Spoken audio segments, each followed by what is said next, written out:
भी नाम बताया। मैं इंटरव्यू करने नहीं निकला था, मैं घूमने निकला था, लेकिन मेरे कदम रुक गए। आप बैठे थे पाइप पे और मैं बहुत भावुक हूँ। जब भी आपकी तरफ देख रहा हूँ, आपकी आंखों, जिन आंखों को देख के मैं रुका था, जब भी वो आंखें आपकी मैं देख रहा हूँ, तो आप विश्वास मानिए कि मैं अभी भी ठहर सा जा रहा हूँ। सोच रहा हूँ बोलूं कि ना बोलूं, पूछूं या ना पूछूं, लेकिन चूंकि हमारा धर्म है पत्रकारिता करना और रिपोर्टर हूं तो रिपोर्टिंग करनी पड़ेगी, फीड भेजनी पड़ेगी चैनल को, और क्या कुछ नया है ये बताना पड़ता है। लेकिन ना आप नए हैं, ना पुराने हैं, ना आधुनिक हैं, ना प्राचीन हैं। मुझे ऐसा लगता है कि आप प्राचीन और आधुनिक दोनों का समावेश है। अभी देखिए, जब मैं यहाँ आया तो मैंने कोई प्लानिंग नहीं की, आपसे फोन पे बात किया, क्योंकि आपसे प्लानिंग करके बात जो भी लोग कर रहे होंगे फंस जाते, वो फिर काम खराब हो जाएगा। सही बोल रहे हो। क्योंकि उनकी जो प्लानिंग है ना, वो प्लानिंग उनकी धरी की धरी रह जाएगी। नहीं, वो जैसे लोग मेरे से पूछते हैं ना, भाई कैसे मिलना है, लाइक बहादुर की अर्जी लगाओ, वही बनाएंगे कोइंसिडेंस कि हाँ तुम किसी न किसी तरीके से पहुंच जाओ। बहुत सारे लोग पहुंच भी जाते हैं, कहीं ना किसी को पता चलता है। अच्छा, जब मैंने कहा कि इंटरव्यू, आपने इसके पहले तो कभी इंटरव्यू दिया नहीं था? मैंने यूट्यूबर्स वगैरह को दिए थे काशी में भी कि फिर वो पूछते थे क्या चाहिए, किसके बारे में, क्या है, ये क्या होता है, मतलब ये ऐसे से। सही नाम और सही कहाँ से पढ़े ये सब नहीं बताते थे आप? वो सब इतना ज्यादा पूछते भी नहीं थे ना, मतलब वहाँ पे। हाँ। जैसे वहाँ पे एक देवी भी आई थी, वो बहुत इंटेलिजेंट थे वो भी। तो मैं उससे पूछा कि आज सवाल पूछो, वो 1 घंटे तक पूछती रही, लाइक बिल्कुल लाइक ऐसे एक्यूरेट सवाल कि अच्छा ये ऐसे होता है तो फिर ऐसे क्यों नहीं होता है, जब ये है तो ये क्यों नहीं है। मगर सही है, ऐसे लोग तो चाहिए हमें। वो चाय की दुकान पे बैठे हुए थे, वो गौरी केदारेश्वर के साथ नहीं है वो। अच्छा, गौरी केदारेश्वर मंदिर बनारस। हाँ, घाट के ऊपर ही। हाँ, हाँ, वहाँ पे वहीं पे मैं 4-5 अड्डे थे मेरे, इस वाले चाय की दुकान पे 2 घंटे, उस वाले के ऊपर 3 घंटे बैठा रहता था मैं। आप जो है वहाँ पे जो पुष्कर तालाब है वहाँ बैठे हुए थे। पता नहीं मुझे क्यों एहसास हुआ कि आप वहाँ बैठे थे। सही है? हाँ, ये गया था ना, मैं सारे दिन बैठा हुआ था उस संतोष मैंने मिजाज जी आपके के बारे पास। में कोई इन्फॉर्मेशन नहीं ली है ना, कोई इन्फॉर्मेशन किसी से नहीं मांगी, लेकिन आप वहाँ गए थे। हाँ, तो उन्होंने तो दिया भी ना, इसके ऊपर मैं ताकत भी डलवा के लाया था उनसे। अच्छा जी। जैसे वो तांत्रिक है ना, वो उनको बहुत सारी चीजें आती हैं। तो पहली बार गए तो जैसे हम बैठे हुए थे, तो वही जैसे सेवा पानी सब चल रहा था, चिलम विलम वहाँ पे, वो सब वो चिलम वाले बाबा है ना, चिलम और चाय पे जिंदा रहते हैं। उनकी चाय भी अलग टाइप की रहती है, लेकिन वो चाय नहीं रहती, वो काढ़ा टाइप का रहता है, बढ़िया, मतलब बढ़िया बढ़िया चीज डाल के बनाते हैं। थोड़ी दूर पर जब इस तरफ आइए तो अघोरेश्वर बाबा कीनाराम वहाँ भी है। वहाँ गए कभी आप? नहीं, बाबा कीनाराम की ही है ना ये सारे, हरिश्चंद्र घाट के ऊपर ये जितने भी बने हुए हैं, ये उनकी उसमें ही बने हुए हैं। तो कीनाराम के जैसे दूसरे जो बाबा थे, उनसे यही मिला ना मेरे को, चिंतारण बाबा जो रहते हैं वहाँ पे, हरिश्चंद्र घाट के प्रभुगोरी हैं वो। तो उन्होंने ये दिया मेरे को, वो माला दी, ये वाली मोटे वाली, ये अपने कान का ये कुंडल निकाल के दिया कि ये तो ये लगवा अपने कान में डाल। हाँ, ये लेफ्ट वाला ना, ये मतलब अपने कान का निकाल के दिया। वो बहुत बड़ी बात होती है किसी गुरु के लिए कि। अच्छा, अगर हम बात करें अध्यात्म की, जो बात होती है, जब मैं वहां रुका तो आपने क्या समझा, क्यों रुका होगा ये? उस दिन जब मैं वहां रुका लगभग 9:30-10 बज रहा था रात के, तो जब मैं रुका तो आपको क्या लगा? नहीं, मैं जैसे आंखों में देखा ना कि हाँ इंटरेस्ट है ऐसे, तो फिर एक बार करने को, तो जैसे मैं चीजों को टाइमलाइन में बदल भी सकता हूँ बहुत बार। इसका भी मैंने पूरे तरीके भी दिखाए थे लोगों को। जब मैं यात्रा पे था ना, तब मैं वीडियो डाली थी कि जैसे मान लो मेरे को आगे एक, मान लो मैं जा रहा हूँ रात को 12 बजे, वो कुत्ते उत्तों का ये सबको डर रहता है, वही गाँव में तो जा रहे हैं, वहाँ पे कुत्ते भी खतरनाक होते हैं, क्योंकि वो वाइल्ड एलिमेंट्स के हिसाब से वो देखते हैं कि वो अलर्ट रहते हैं हमेशा, क्योंकि सही में थ्रेट होती है वाइल्ड एलिमेंट्स की वहाँ पे। तो मैंने उसको समझाया लोगों के, फिर इसके मैं 4-5 तरीके से हैंडल कर सकता हूँ सिचुएशन को, कि या तो मैं वो टाइमलाइन के अंदर पहले ही उस चीज को हटा दूं कि ये होगा ही नहीं, तो वो होगी ही नहीं, ये तो मैं उसको भी एडिट कर सकता हूँ, काल को भी। या फिर मैं वहां जाके काल भैरव का रूप ले लूं, तो वो कुत्ता आके मेरे सामने ही दुम हिलाने लग जाएगा, उस वाली ऊर्जा में मैं गया तो, या मैं बिल्कुल ही सस्पेंशन में चला जाऊंगा, जो होगा देखा जाएगा भक्ति के अंदर। तो वो 4-5 तरीके हैं। तो वहां पे जब आपने देखा तो मुझे लगा कि हाँ इसको इंटरेस्ट तो है, हाँ चलो फिर इंटरेस्ट है तो फॉलो करते हैं, अब देखते हैं कितनी गहराई है। तो आपने फिर वो सवाल भी बिल्कुल वो एक्यूरेटली जब आपने एक्सप्लेन कर रहा था तो आप समझ रहे थे। बहुत सारे रिपोर्टर जैसे है वो सिर्फ समझा दीजिए, उनको पर्सनली समझने में इंटरेस्ट नहीं होता है। और जब मैं आपको बता रहा था तो आप हर चीज के बारे में पूछा था, इसके बारे में बताइए, नहीं तो ऐसे हमारा थोड़ा सा बताया, बोले कि हाँ ये तो हो गया फुटेज, अपना काम करो, दूसरी चीज के बारे में जानना है। तो कि हाँ इसको सही में जानकारी के बारे में इंटरेस्ट है, इन सब चीजों के बारे में।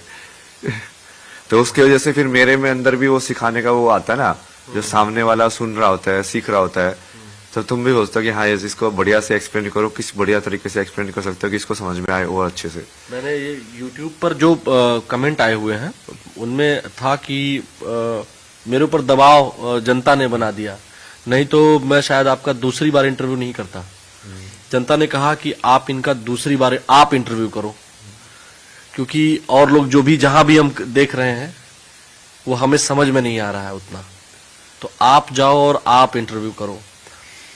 आपने हमारी जो सहयोगी हैं न्यूज़ 18 नेटवर्क की रितु ज्ञानवानी जी बगल में बैठी हैं हमारे, इन्होंने भी आपको 1-2 दिन पहले इंटरव्यू आपका किया। कल ही गया ना? हाँ कल ही गया। अच्छा, तो इन्होंने भी जो बताया, फिर आपने कुछ करके इनको भी दिखाया, वो भी बहुत लोग देख रहे हैं।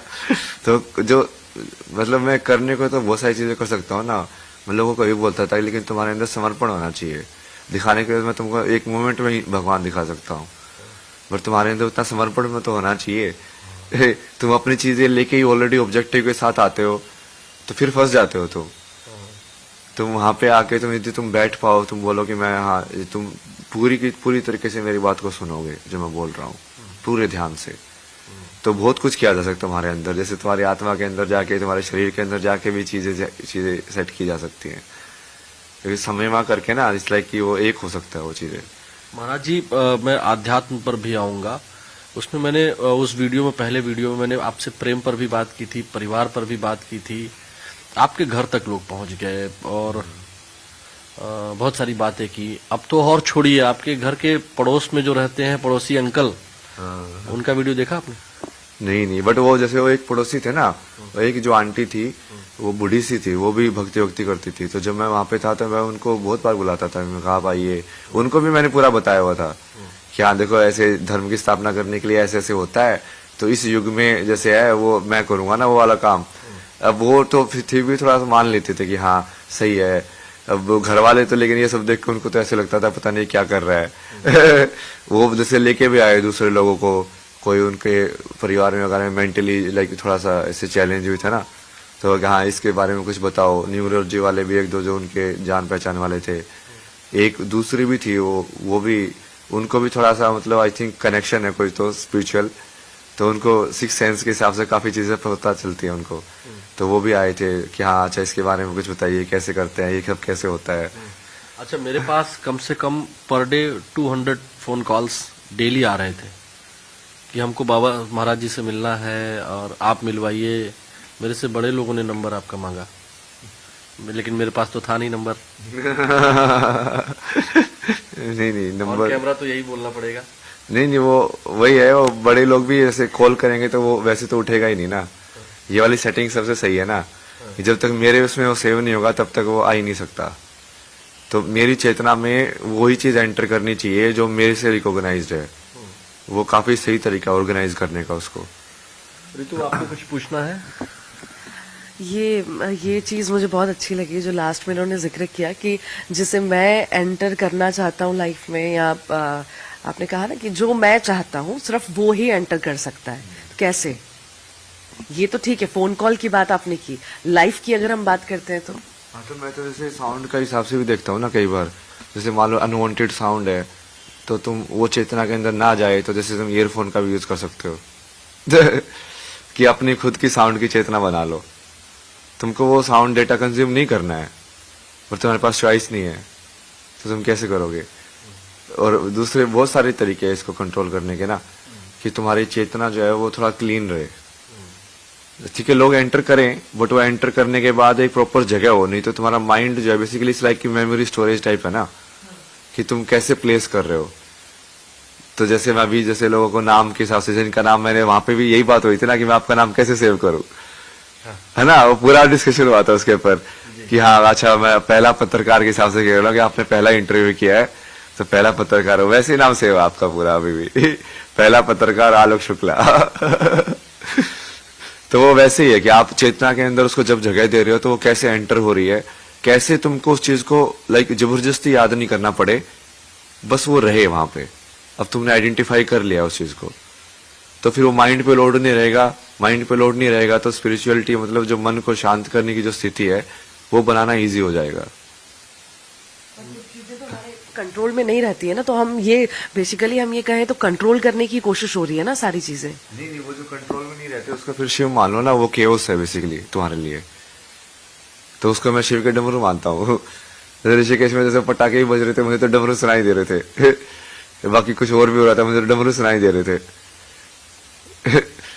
बाकी मतलब जो भी बेसिकली जो भी चीज तुम्हारे सेंस नहीं बना रही है, जो वर्ड तुमको सेंस नहीं बनाता वो क्या लगता है, वो ऐसी तो साउंड ही तो लगती है। तो वैसे ही जो तुमको माइंड में कॉन्शियसनेस में सेंस नहीं बनाएगी वो तुमको एज ए केओस फील होगी, जो ऑर्डर नहीं बना रही है तुम्हारे अंदर। ये ठीक वही बात हो गई कि जो भाषा हमें समझ में नहीं आती है वो हमको लगता है कि पता नहीं क्या लोग बोल रहे हैं। हाँ वही वाली बात है, तो उसको डमरू मान लो शिव का कि हाँ महादेव डमरू हो जा रहे हैं, कुछ तो आवाज ही है बस, ये डम डम डम डम डम डम डम डम कोई साउंड वेव्स हैं जो ऐसे यहाँ पे पूरे वर्ल्ड के अंदर हो रही हैं फ्रिक्वेंसीज। अच्छा महाराज जी, बहुत सारी बातें हुई, आपने वर्ल्ड पॉलिटिक्स पर भी बोला, कई जगहों पर इंटरनेशनल रिलेशंस की पढ़ाई की है क्या आपने? मैंने बहुत पढ़ा ना इनके बारे में, ये सब चीजें बताया तो यार, मैं आपको दिल्ली में बैठ के 4 महीने में यही सब पढ़ रहा था, सारे अलग अलग देशों का इतिहास, उनका कल्चर क्या होता है, उनकी आज की टेंडेंसीज क्या हैं, क्योंकि तुम उसको फिर क्या है हर एक देश को लेकर पर्सनैलिटी देख के फिर देख सकते हो क्या क्या ये जो देश है इसकी पर्सनैलिटी है। जैसे भारत माता जब हम बोलते हैं तो कहीं ना कहीं भारत की जो चेतना है उसका स्वरूप है ना, जो एक सांस्कृतिक राष्ट्रवाद या कल्चरल नेशनलिज्म का जो एक कॉन्सेप्ट उभर के आता है, जो माँ का एक भाव आता है, जिसमें हमारी संस्कृति इतनी विराट है कि हम अयम निजः परोवेति गणना लघु चेत साम उदार चरिता नाम तू वसुधैव कुटुंबकम। अक्सर लोग केवल वसुधैव कुटुंबकम बोल जाते हैं। अयम निजः यह मेरा है, परोवेति वह पराये का है, गणना लघु चेत साम ऐसी गणना ऐसा आकलन छोटी सोच वाले लोग करते हैं। उदार चरिता नाम उदार चरित्र के लोगों के लिए उदार चरिता नाम तू वसुधैव कुटुंबकम, जो उदार चरित्र के लोग हैं उनके लिए पूरी वसुधा पूरी पृथ्वी ही परिवार है, उसमें जीव जंतु भी आते हैं। लेकिन आजकल वसुधा मैं वो नाम भी उसका ही है, फेमिनिन नाम है वो। हमेशा प्रकृति के नाम सारे फेमिनिन होते हैं, आ वाली साउंड या ई वाली साउंड या इस टाइप के। नारी में भी जो देखो ना नर और नारी, उसमें ए आता है, इसमें ई आता है, इसलिए सारी देवी के मंत्र ई से ई के इंक्लूडेड होते हैं उसके अंदर, ईम अच्छा तो जैसे मान लीजिए अभी जो बात हम ये कर रहे हैं, क्योंकि विश्व में जो स्थिति है, मैं भी आईआर में ही बीएचयू से पोस्ट ग्रेजुएट हूँ। जब हम लोग पढ़ाई कर रहे थे ना